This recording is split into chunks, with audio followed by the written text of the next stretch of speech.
I saw you over there chatting it up with Joe White. He's a chatty box, isn't he? He'll just like, you go to a panel with him, and I can just because he will just regale the audience with stories, imitation. I told Joe, I was like, dude, you made Matt jealous, like to the point, like he was like, no, let's do the interview right now. I'm like, dang him? Jealous. I was like, jelly. Call it jelly. You wouldn't think that specimen would be jelly of anybody. No, dude. No. You would think that he'd be like, I've just got everything. Yeah, he was flexing on me right now. I was like, that's why I took him over here. I need him on him, right here, him. Yes. I love it. Oh no, I'm glad you got that. Teddy here with Silence Production Studios, and I'm here with. I'm Heidi Anderson. I played Jill Valentine in Resident Evil Remake. Cool. What inspired you to get into the craft, or just the role that you're in? Was the Resident Evil? So I was an actress, a new actress in New York City, and I got a new agent, and I thought that she would represent me for soap operas. And she called me one day and she said, Heidi, I have an audition for you this afternoon. It's for a radio spot. And I said, I don't do voiceovers. And she said, and so she said, you do now. You're going to the audition. And I went, and I got the job. Nice. And so I thought, well, maybe I should look into this voiceover thing. And so I did. And then later I moved to New York City, and I had a voiceover agent there. And back in those days, they would have oftentimes auditions in the agent's office. So they would have all the talent that they thought was right for the project coming up, and they would put all of their actors and actresses on one tape and send it out to casting. And so I was called in. Or if it was me, I would have put my name on every single one. I know, right? Yeah. I'm perfect for this one. I can do that. I can do a little boy. I can play an old man. Yeah. So I was put on the audition tape, and I booked Jill Valentine from that one audition. There was no callback, nothing. And I didn't know. Do you feel like when you do, like when you're asked to do like auditions, like do you get like nervous beforehand, or is it more or less of like after you do it then you get nervous because you don't know, you're not sure if you get it, or is it just like, no, it's cool, it's another day and another day out on the job? Well, I retired shortly after Jill Valentine, and I will say that I don't think I was nervous in this particular audition, but I would definitely get nervous, and that ended up hurting me in the long run. It ended up hurting my career. So I will. Don't let that fool you guys. She had a packed line yesterday, so don't let that fool. No, don't let that fool you. She's legendary. It took us a while. Yes, it was so packed. It took us a while. It's so sweet. So I would just like to tell people the best way, if you feel like you're nervous speaking in front of people, take it from me. I ended up doing Toastmasters. Have you heard of Toastmasters? No, I've never heard of it. Toastmasters is a speaking club, an international speaking club, and they have clubs all over the world. And I'm sure there's several in San Antonio, and it's very inexpensive, but you go in and you speak with a club. You guys practice speaking in front of each other, and then it makes this like nothing. But it took years. It took me years of doing it over and over. I've been a Toastmaster for 18 years now, and it's a great organization. And they have many of the meetings online. So I want to just throw that out. So anybody who's suffering anxiety, that's the way to cure it. There you go, guys, and we'll drop the links down below. Okay. So they can follow that. Okay. How does it feel to be featured, to be a featured guest in the Nemesis Fest? Oh, I love it. I love it. I love it. The Resident Evil fan community is incredible. And of course, I love Joe White, who plays Chris Redfield. And it's great to meet Matt Taylor down there. Never met him, or his wife, Jen, and they're super nice. We had a few Jills yesterday, too. I don't know. Yes. Did you see the Marvel vs. Capcom Jill? The pink one? Yes, I did. Yo, right? Yes. Yo, I'd never seen the pink Jill before. In fact, I was like, why haven't I seen that? And then you fight in the game. Yeah, you fight in the game. Yeah, yes. Yeah. So yeah, she was great, super great, and she's the one that got engaged. That's right. Yes, it was Pink Jill got engaged yesterday. And so we took a picture. Shout out Yes. and Jill. Picture. Yes. And hopefully you're watching this. Like, you got her smile. Yeah. Yeah, Tag that's her. great. Yeah. Oh yeah, we have her IG, so we'll tag you. Yeah, yeah, Tag because you. I'm sure they've got their picture posted Yes. on Instagram of the engagement. Yeah. And speaking of fan interactions, I am lost.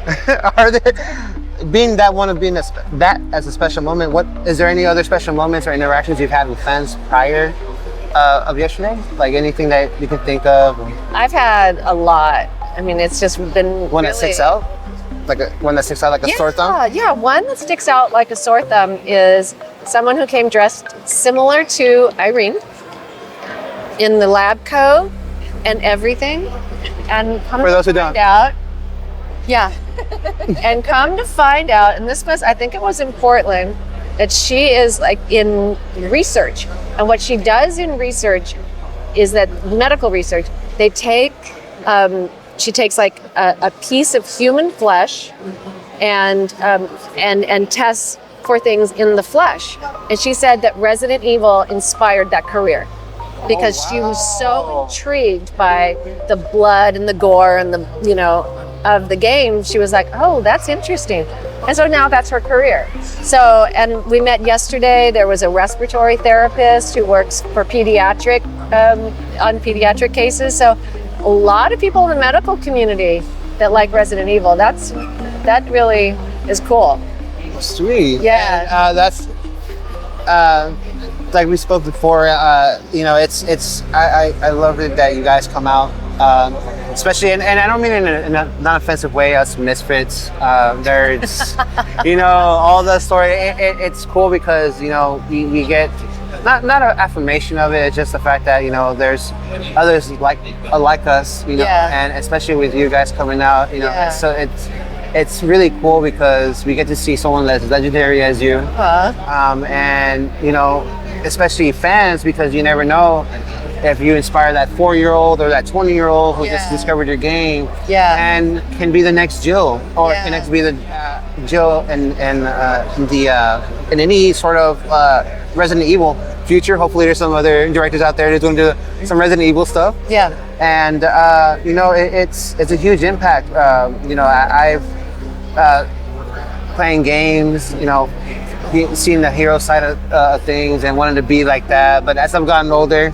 I love the role of villains. Oh yeah. But the only reason why I love the role of villains is because sometimes there's emotional, and sometimes even emotional damage, that the story backside of it, and why they became who they are, because they could have been a hero, but this and this and this happened to them. I love the villain stories a lot more because I want to understand them more and say, why are you this way? And that's the reason why. I like that. I like the why, and then you get into everybody's story, and they have a lot of backstory in Resident Evil. Yes, they do. Yeah. Where can people find you online to follow your journey as to do day-to-day sort of thing? Or So I'm on X, formerly Twitter, as Swan HJA, and then this is my Instagram. Here, and if not, we don't get a zoom shot. We'll put it up here. Okay, thank you. But over my face, if you want. Any final words for your fans, supporters that are watching this? Oh, it's been such a thrill to find out that there's a Resident Evil community out there. I had no idea about it since the time I did the game in 2002 until 2017. I had no idea that Resident Evil was such a big hit and that it has this huge fan base, and you guys are all connected to each other, and as actors, we really love being a part of it. Joe and I can speak for Joe White on that. So we're just really grateful for all the attention and the kudos from you guys. It's been really great to hear the stories about what Resident Evil has been like for your lives and what it's meant to you and the relationships and your family and your friends. I would never have guessed, and so it's been great. Sweet.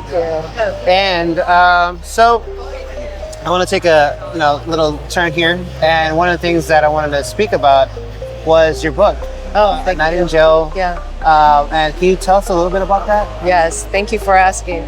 So A Night in Jail was inspired by my brother's true life.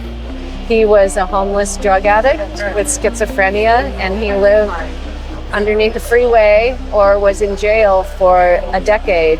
And it was really heartbreaking for our family. And so later, after he got off the streets and got treatment, I'm thankful to say, and I came to find out that there was a link between marijuana use, especially youth marijuana use, and schizophrenia. And I was like, whoa, why isn't everybody talking about this? Everyone should know this. And so I asked my brother if he would write a book with me, and he said yes. And so together we wrote A Night in Jail. Yeah. And thank you for sharing that, because it does hit home. I have a brother-in-law of mine who's gone through the same similar thing. Really? And he ended up becoming what took him away from that was becoming a chef. Oh, great! Hands-on, yeah, well-renowned chef. Yeah. And wow. It's cool because I love to hear those stories. And then me being a part of a nonprofit with Westcare, Texas, and Ella Austin here in San Antonio, basically essentially walking a beat with the Black and Brown community, and the mental health and the effects of drug use. And one of the bigger issues that we have in San Antonio has been fentanyl. Oh yeah. And when I was starting to learn what fentanyl does and what it affects, if you don't know, but the tip of the pencil, that much amount, can unalive an individual when they consume something like that. So I was able to walk down the streets of San Antonio, and then individuals know, this is, please don't buy unprescribed, drugs that are not from the doctor, because you don't know what you're getting. And and you don't know how it's cut with, and we've had cases where individuals have lost their lives due to their drug use. And so with that, I'm glad that you've really turned a leaf, and it's a wonderful story. I can't wait to read it. Oh, thank you. So we're getting it soon. Great. I can't wait to read it and enjoy a happy story. Because a real story. It's not a happy story. It's a gritty story. But the good news is my brother is sober, he's housed, and he's helping others. Real story with the happy, and that's when it's... Yeah, the overall is happy, but the real story is dark. The book is dark, so just FYI. No, it's good. And we'll put it up here, A Night in Jail by Heidi Anderson. And thank you. That's right, thank you for your time. Okay, thank you. And thank you for your work.